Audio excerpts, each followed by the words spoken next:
Okay, we're going to talk about some microbes, specifically viruses, and then we're going to talk about prokaryotes. If you remember, viruses do not qualify as living things because they cannot live outside a host, and they do not have cells. They are not made of cells. But despite this, they still have a general structure, which is found in all viruses, including a nucleic acid core. A nucleic acid, of course, is a macromolecule that we've studied before, and specifically DNA or RNA. But it does not have cytoplasm. Um, the, the nucleic acid can be circular or linear, it can be single or double-stranded, and it can be segmented or just one complete string. So there are varieties, even within this simple structure, a variety of ways of classifying them. So they can be classified in part by whether they are a DNA or an RNA virus or a retrovirus, which a retrovirus uses reverse transcriptase to copy its RNA into DNA and then uses that DNA to make more viruses. There are two simple shapes, the helical shape and the icosahedral shape, which kind of looks like a big soccer ball. That's what we have here. It's a icosahedron, and this is a helical virus here. But there also are some more complex shapes, including bacteriophages or poxviruses, which are multi-layered capsids, so they have layers. Here's a bacteriophage. Here you can see it has even different structures within it. Envelope viruses are polymorphic, meaning they have a bunch of different types of shapes. And so there are various kinds of shapes of viruses. They also vary in size. They can be up to, one of these larger viruses can be half the size of a small bacterium, all the way down to barely larger than a protein. So they come in a range of sizes. And the basic components that a lot of them have, but not all of them have, are a nucleic acid core, a protein sheath, and a capsid. All of them have that, or nearly all of them. Some of them have specializations, including enzymes such as reverse transcriptase. And many animal viruses also have an envelope, which is like a cell membrane. So here we have an envelope in this protein surrounded by, of this virus surrounded by its protein capsid, and then it also has RNA and may also have some genetic enzymes in there as well. We can also identify viruses based on their hosts. They are obligate intracellular parasites, meaning they have to go within another cell in order to continue to function. The range of viruses is usually just set to one organism, or maybe two organisms, or maybe even three organisms. Some viruses can do a larger host, but for the most part it's a very narrow range, and even is often limited to a certain type of tissue. So for example, hepatitis can be caused by a bunch of different types of viruses, but hepatitis B is by a specific virus that infects the liver.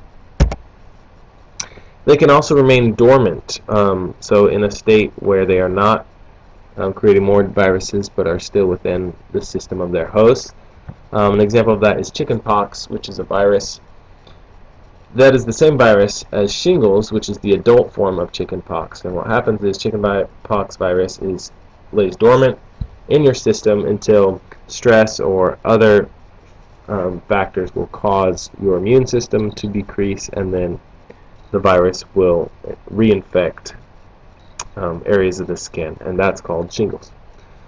There are a lot more kinds of viruses than there are of any other type of organism, including bacteria.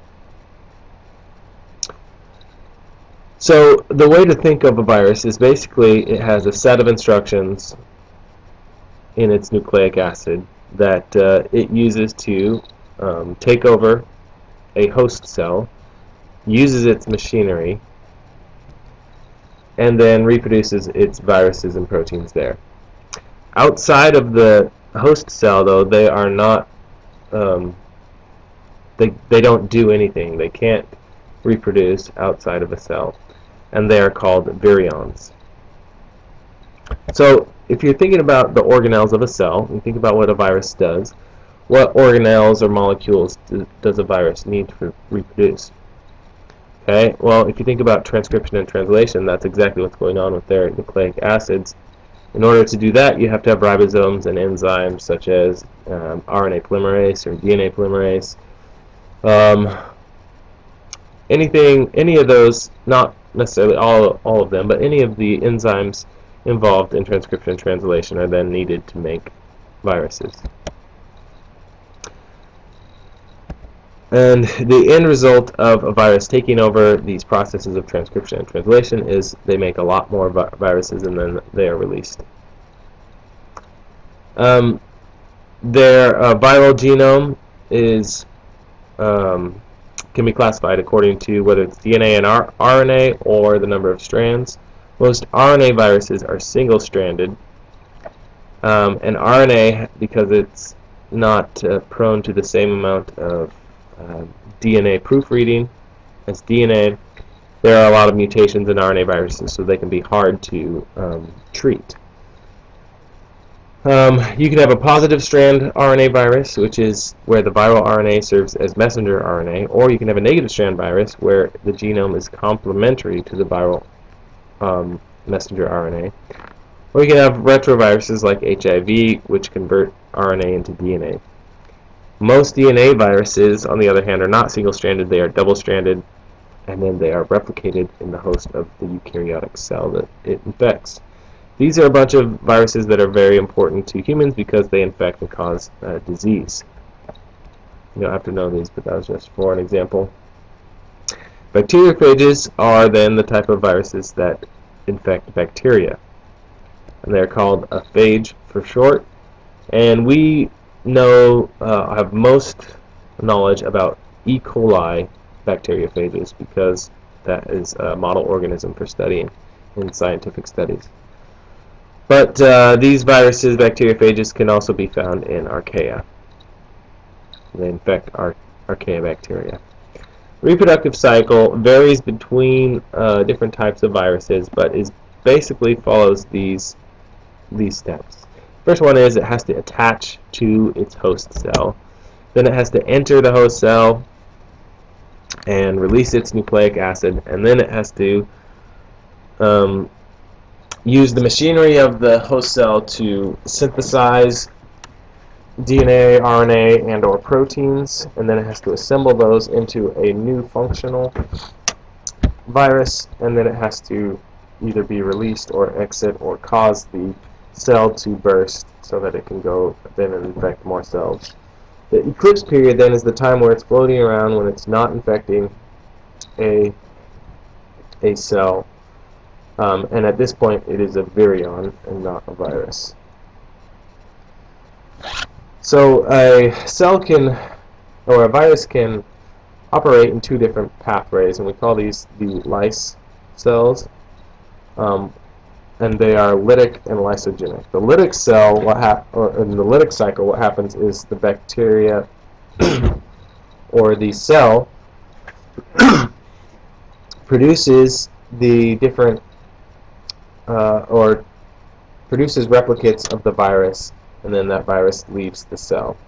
The lysogenic cell, the virus is not killed, or the virus does not cause the death of the cell. Instead, the RNA or the DNA is inserted into the genome of the bacteria, and so that's this bottom part of this graph. And it is replicated with the DNA of the organism, so that when the bacteria splits into two, it now has two copies of this DNA. This DNA copy that's been inserted from the virus is called the prophage. Once the prophage is stimulated by some environmental condition, it may be stress, it may be heat, it may be cold, then it will enter the lytic cell and start creating more viruses. Okay, these phases have been studied in a specific bacteriophage called lambda, and it infects E. coli, and it goes through a lysogenic analytic cycle where its prophage is inserted into the DNA of E. coli, and it may stay in the lysogenic cycle for multiple rounds of replication and binary fission, and then some stressor will cause it to enter the lytic phage, where it then creates more viruses and then are released.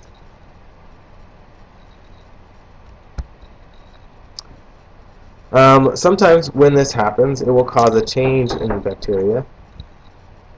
So in this example, you have a bacteria called Vibrio cholerae, which causes cholera. But it only causes cholera after it is infected by a virus. During the lysogenic phase, the gene coding for the cholera toxin is introduced. And once it's incorporated, it converts this harmless bacteria into the disease-causing form. It releases a toxin that gets people sick. So now we're going to talk about a few different types of viruses. The first one is influenza. This is one of the most deadly viruses in human history. 20 to 50 million people died in an outbreak in 1918. And they are enveloped animal viruses, so they're only found in animals. There are three types. Type A, influenza A, causes serious epidemics, and those are the ones we get shots from. B and C are mild infections and usually do not cause death. What causes different types of influenza virus are the different types of proteins, which it helps to identify and enter viral host cells and also exit. So these are called hemagglutinins and neuraminidase, and these, I'll show a picture of them in a second. But those and the different combinations between them cause different strains of influenza. So when these H&N molecules accumulate mutations, they can be hard to treat. And this is why a flu shot has to be developed every year, because influenza viruses constantly mutate, and then our vaccines are no longer able to prevent them. When it goes through two different subtypes of the same cell, then they can be particularly hard to treat, because they create a novel combination that the body has never seen before. Okay, here are a picture of these, an illustration of these different types of antigens. They have different types of shapes. When this virus went through an antigenic shift, it now has a different type of H antigen. So it's a new strain of virus. And now the old vaccine will not protect against it. And that's what's caused a number of pandemics, including the Spanish flu of 1918, killed 20 to 50 million people. The Asian flu of 1957 killed 100,000. And then in 1968, the Hong Kong flu killed 70,000 people in the U.S., 50 million, infected 50 million. We recently had another outbreak, the H1N1 swine flu. Didn't kill a lot of people, but had the potential to, but luckily we received they created a vaccine for it really quick. A lot of these strains of influenza come from the southeast or the far east because of the close association with people and their livestock. And all of these viruses come from ducks, chickens, pigs, a lot of these farm-raised animals that they're living close with. So, for example, the Hong Kong flu arose from a combination between a duck and a human version. There are a couple other viruses that are also causing other diseases. One is called hantaviruses, and that is transmitted from deer mice to humans. Very low prevalence of this, but basically when deer mice are in high population, it accumulates in their feces and urine, and then it can spread into humans and is a pretty prevalent disease. A few other ones, you have Ebola virus with an unknown host, but it's very active and very lethal. SARS is another one that causes a respiratory illness, and they can be vaccines for those are still being developed.